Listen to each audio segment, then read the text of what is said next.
Brandon Swanson, la desaparición que terminó en silencio. En la noche del 13 de mayo de 2008, Brandon Swanson, un estudiante universitario de 19 años, asistió a una pequeña reunión con amigos en una zona rural de Minnesota, Estados Unidos. Brandon estaba matriculado en estudios generales en el Minnesota West Community and Technical College y era descrito por su familia y amigos como responsable, tranquilo y muy cercano a sus padres. Nada de esa noche hacía pensar que se convertiría en una de las desapariciones más inquietantes e inexplicables en la historia del estado. Poco después de la medianoche, Brandon decidió regresar a casa conduciendo.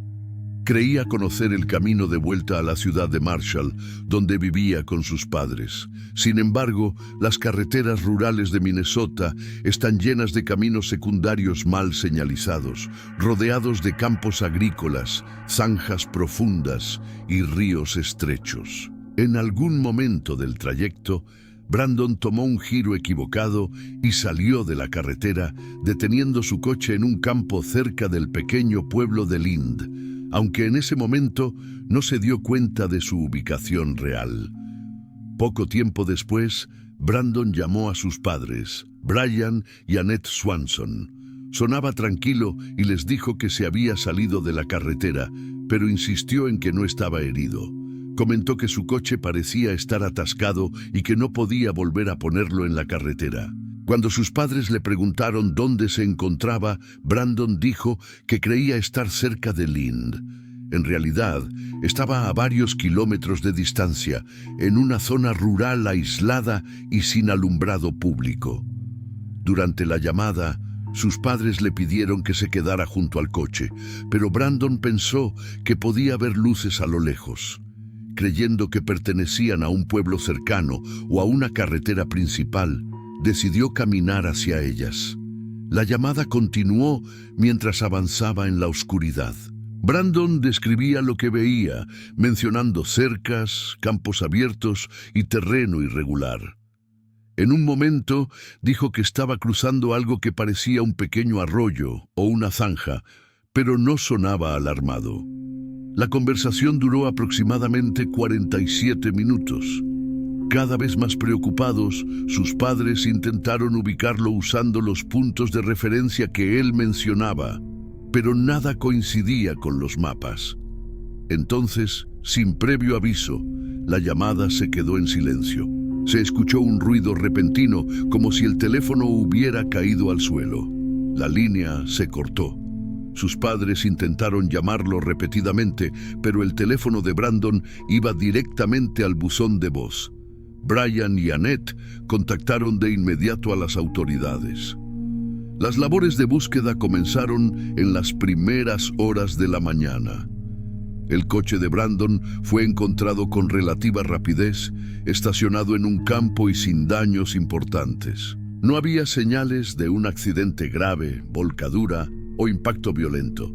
El vehículo no estaba irremediablemente atascado, lo que generó inquietantes preguntas sobre por qué Brandon decidió abandonarlo y caminar solo por el campo en plena oscuridad.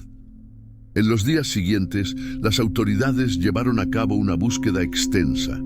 Policías, voluntarios, perros rastreadores, helicópteros y más tarde, drones recorrieron la zona.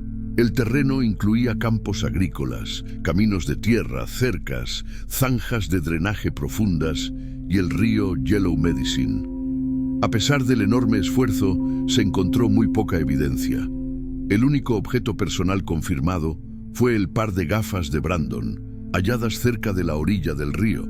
No había señales de lucha, ni sangre, ni indicios claros de un accidente fatal.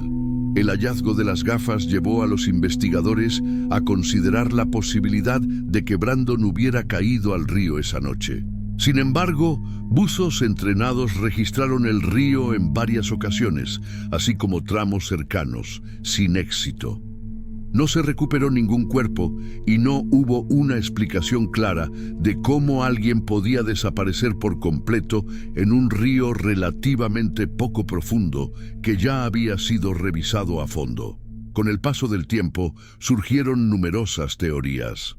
Algunos creen que Brandon se desorientó en la oscuridad y cayó accidentalmente en una zanja profunda o en un área oculta por vegetación densa. Otros sugieren la hipotermia, ya que las temperaturas nocturnas en Minnesota pueden descender bruscamente, incluso a finales de la primavera. También existen teorías sobre percepciones visuales erróneas, agotamiento y la peligrosa ilusión de luces distantes que pudieron haberlo alejado aún más de un lugar seguro. A pesar de años de investigación, ninguna de estas teorías ha sido probada. El teléfono de Brandon nunca volvió a encenderse y no hubo movimientos bancarios, mensajes, ni ninguna señal de que hubiera sobrevivido después de esa noche. Para su familia, el detalle más doloroso sigue siendo que estuvieron hablando con él por casi una hora, escuchando su voz, sus pasos, y luego de repente nada. Años después, la desaparición de Brandon Swanson sigue sin resolverse. Su caso es un recordatorio contundente de cómo decisiones aparentemente simples pueden llevar a consecuencias irreversibles, especialmente en entornos rurales y aislados. También pone en evidencia los peligros de la desorientación nocturna y de la confianza equivocada en lo que creemos ver. Hasta el día de hoy, los padres de Brandon continúan buscando respuestas. Para ellos, el teléfono que cayó aquella noche no solo terminó una llamada, marcó el inicio de una ausencia que nunca fue llenada. El caso sigue abierto, sin cuerpo, sin pruebas definitivas y sin una conclusión. Solo preguntas sin respuesta que permanecen en el mismo silencio que puso fin a la última llamada de Brandon Swanson.